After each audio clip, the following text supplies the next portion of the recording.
हाँ जी, तो 5 चीज़ें इस फेस्टिवल सेल के अंदर, बिग बिलियन डे सेल में कौन सी आपको नहीं करनी है। उम्मीद है कि आपको पता लग गया होगा, नहीं लगा होगा तो ये वाली वीडियो है, जाकर के पहले देख लेना, फिर मत कहना बताया नहीं। आज की इस वीडियो में बात करेंगे कि 5 कौन सी ऐसी चीज़ें हैं जिनका आपको ध्यान रखना है ऑर्डर करने के बाद में।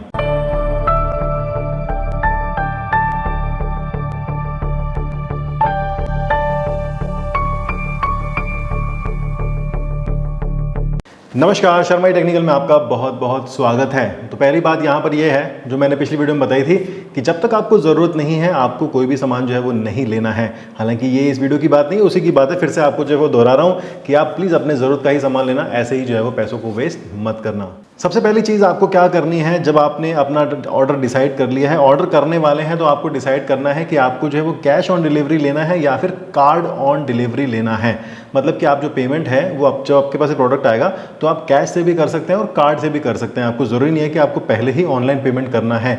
हालांकि 25,000 रुपये से ज़्यादा का पेमेंट आपको पहले ही करना पड़ता है, तो ये आप जो है वो समझ सकते हैं। आप अपने कार्ड से, EMI वाले कार्ड से, नेट बैंकिंग से, UPI से, वॉलेट से, कहीं से भी जो है पेमेंट कर सकते हैं। लेकिन अगर आप छोटा मोटा आइटम मंगा रहे हैं 25,000 से कम, तो आप कैश ऑन डिलीवरी सेलेक्ट कर सकते हैं और आप जब आता है तो आप कार्ड से, UPI से इसको जो पेमेंट कर सकते हैं। तो ऐसी कोई दिक्कत आपको जो है वो नहीं आएगी। कैश ऑन डिलीवरी के टाइम पे आपको ध्यान ये रखना है कि कई बार क्या होता है कि डिलीवरी पर्सन आपको प्रोडक्ट पकड़ाता है और वो कैश गिनने लग जाता है। अगर आप उसको कैश दे रहे हो तो जब भी वो कैश गिनेगा तो आपको कैश का ध्यान रखना है जब तक वो पूरा काउंट नहीं कर लेता। कई बार ऐसा क्या पाया गया है कि यहाँ पर फ्रॉड हो जाता है कि आपका ध्यान तो जो बॉक्स में होता है और वो गलती से एक जो है वो नोट छुपा लेता है 500 का या 100 का, तो आपको बोलता है कि इससे 500 जो है वो कम है। इस तरह का स्कैम जो है पहले देखने को मिला था।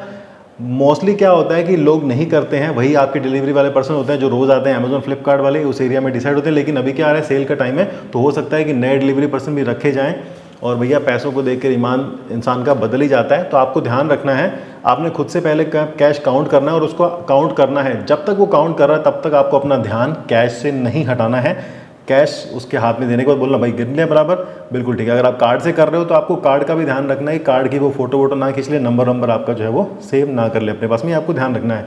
और डिलीवरी पर्सन को अपना मोबाइल नंबर नहीं देना है। अमेजोन फ्लिपकार्ट वालों के पास में आपका नंबर नहीं जाना चाहिए। अगर जाता है तो वो कुछ ना कुछ आपके साथ स्कैम कर सकते हैं बाद में OTP के नाम से। दूसरी चीज़ आपको ये करनी है कि आपको जो है वो ओपन बॉक्स डिलीवरी, काफ़ी ऑप्शन मिलते हैं आपको यहाँ पर फ्लिपकार्ट में। तो ओपन बॉक्स डिलीवरी का ऑप्शन भी है कि आपका डिलीवरी पर्सन आपके सामने बॉक्स ओपन करके दिखाएगा। अगर डिलीवरी पर्सन बहुत जल्दी में है, अगर वो कहता है नहीं आप बाद में खोल लेना, ये है वो है, और आपको बॉक्स देख करके लगता है कि टूटा हुआ है, फटा हुआ है, दोबारा टेप मारी हुई है, आपको उसको जो है वो नहीं लेना है। डिलीवरी पर्सन के सामने ही आपको अपना बॉक्स चेक करना है, तभी आपको डिलीवरी जो है एक्सेप्ट करनी है। और उसको OTP अगर आपको मिलता है डिलीवरी वाला तो आपको तभी उसको OTP देना है, अदरवाइज आपको OTP नहीं देना है। ठीक है, दूसरी बात समझ में आ गई। ओपन बॉक्स डिलीवरी अगर ऑप्शन है तो ले लो, और उसके बाद ही वो आता है तो भैया उसको बोलो मैं खोल के चेक करूंगा। अगर आपको 1% भी डाउट होता है ना कि हाँ डब्बा टूटा हुआ है, दोबारा से टेप लगा रखी है, कुछ भी गलत है, आपको करना है। तीसरी चीज़ ये है कि आपने चाहे टूथब्रश मंगाया हो, चाहे आपने साबुन मंगाई हो, चाहे आपने आईफोन मंगाया हो, चाहे आपने हाथी घोड़े पालकी मंगाया हो, आपको अपने हर प्रोडक्ट की डिलीवरी होने के बाद आपको उसकी वीडियो बनानी है जब भी बॉक्स ओपन हो रहा है। दूसरा मैंने बताया ना कि ओपन बॉक्स लेनी है तब आपको वीडियो बनानी है। अगर आपको लगता है कि बॉक्स ठीक है, आपके ऊपर है, आपको लगता है कि हाँ यार बंदा ट्रस्ट कर दिया, हमारे हमेशा से ही आता है, प्रोडक्ट को कोई दिक्कत नहीं है, तो आप बाद में भी वो बॉक्स खोल सकते हो। लेकिन जब आप बॉक्स खोलने वाले हो तो उसकी वीडियो बनाना अच्छे से। बाद में आपको अगर मान लो दिक्कत आती है तो आप अमेजोन फ्लिपकार्ट वालों को वीडियो शेयर करके दिखा सकते हो कि देखो इसमें मैंने कुछ नहीं गड़बड़ की थी। तो आपको अच्छे से बॉक्स को आगे पीछे से चारों तरफ से दिखाना है वीडियो शुरू ओपन करने से पहले वीडियो में, और उसके बाद उसको जो है वो ओपन करना है। किसी 2 बंदे को ले लो, अपने दोस्त को बोलो कि यहाँ से पकड़ के खड़ा हो, आप अच्छे से उसको जो है वो दिखा सकते हो। जिस तरह से हम लोग बनाते हैं अनबॉक्सिंग वाला वीडियो, तो आप भी अपना ये शौक पूरा कर सकते हो।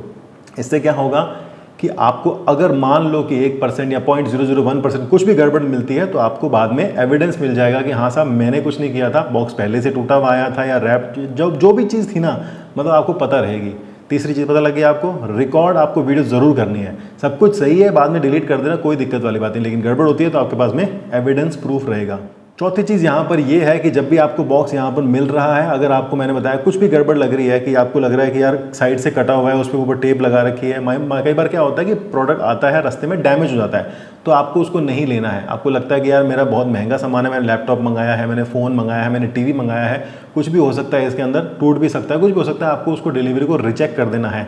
अगर कोई भी प्रॉब्लम होती है, मतलब जब ज़बरदस्ती भाग के चला जाता है, डिलीवर कहता है रख लो सर कोई दिक्कत नहीं, ये है वो भाग के चला जाएगा, आपको डिलीवर कर देगा और आपके गले में प्रोडक्ट जो है पड़ सकता है। तो चौथी चीज़ आपको ध्यान में रखनी है, अगर आपको 0.01% भी डाउट रहता है, आपको उसको एक्सेप्ट नहीं करना है, उसको बोलो कि कैंसिल कर दे, वापस ले जा, साहब बोल दो वापस ले जा। अमेजोन वाले कुछ नहीं बोलते, वो चुपचाप ले जाते हैं, उनको बोलो कि हमको नहीं चाहिए ले जाओ। फ्लिपकार्ट वाले भी ले जाते होंगे, मैं बहुत रेयरली फ्लिपकार्ट से कभी कुछ जो है वो मंगाता हूँ, क्योंकि मुझे उनका इतना पसंद नहीं आता, लेकिन हाँ ऑफ़र जो है वो ललचा ही देते हैं कभी कभी। पांचवी चीज़ यहाँ पर ये है कि आपने चारों चीज़ जो है वो फॉलो कर ली, डिलीवरी ले ली, सब कुछ सही था, लेकिन उसके बाद में आपको 1 दिन 2 दिन के अंदर अगर प्रोडक्ट में कोई भी प्रॉब्लम आती है तो आपको ये ध्यान रखना है कि उसका रिटर्न पॉलिसी और रिप्लेसमेंट टाइम कितना है। मोस्टली जो है वो 10 दिन का होता है अमेजोन पे और फ्लिपकार्ट पे, कुछ प्रोडक्ट का फ्लिपकार्ट पे 30 दिन का भी होता है। आज की तारीख में पता नहीं, पहले तो होता था। तो आपको क्या करना है, अगर कुछ भी दिक्कत आती है तो आपको उसको जो है वो अपना रिटर्न, रिप्लेसमेंट, रिफंड जो भी है आपको इनिशिएट करना ही करना है। आगे बात समझ में, ये 5 चीज़ें हैं, आप ध्यान रखिएगा। डिलीवरी लेने के पहले, ऑर्डर करने के बाद में आपको इनका ध्यान रखना है कि भैया बाद में जो है वो दिक्कत ना हो जाए। लेकिन इससे पहले 5 वो चीज़ देख लो कि जो आपको नहीं करनी है इस सेल के अंदर। ठीक है जी, इस वीडियो में इतना ही। मुझे उम्मीद है कि बात समझ में आ गई होगी। इस तरह की और वीडियो देखने के लिए चैनल को सब्सक्राइब कर लीजिए और हमारे साथ बने रहिए। भारत माता की जय।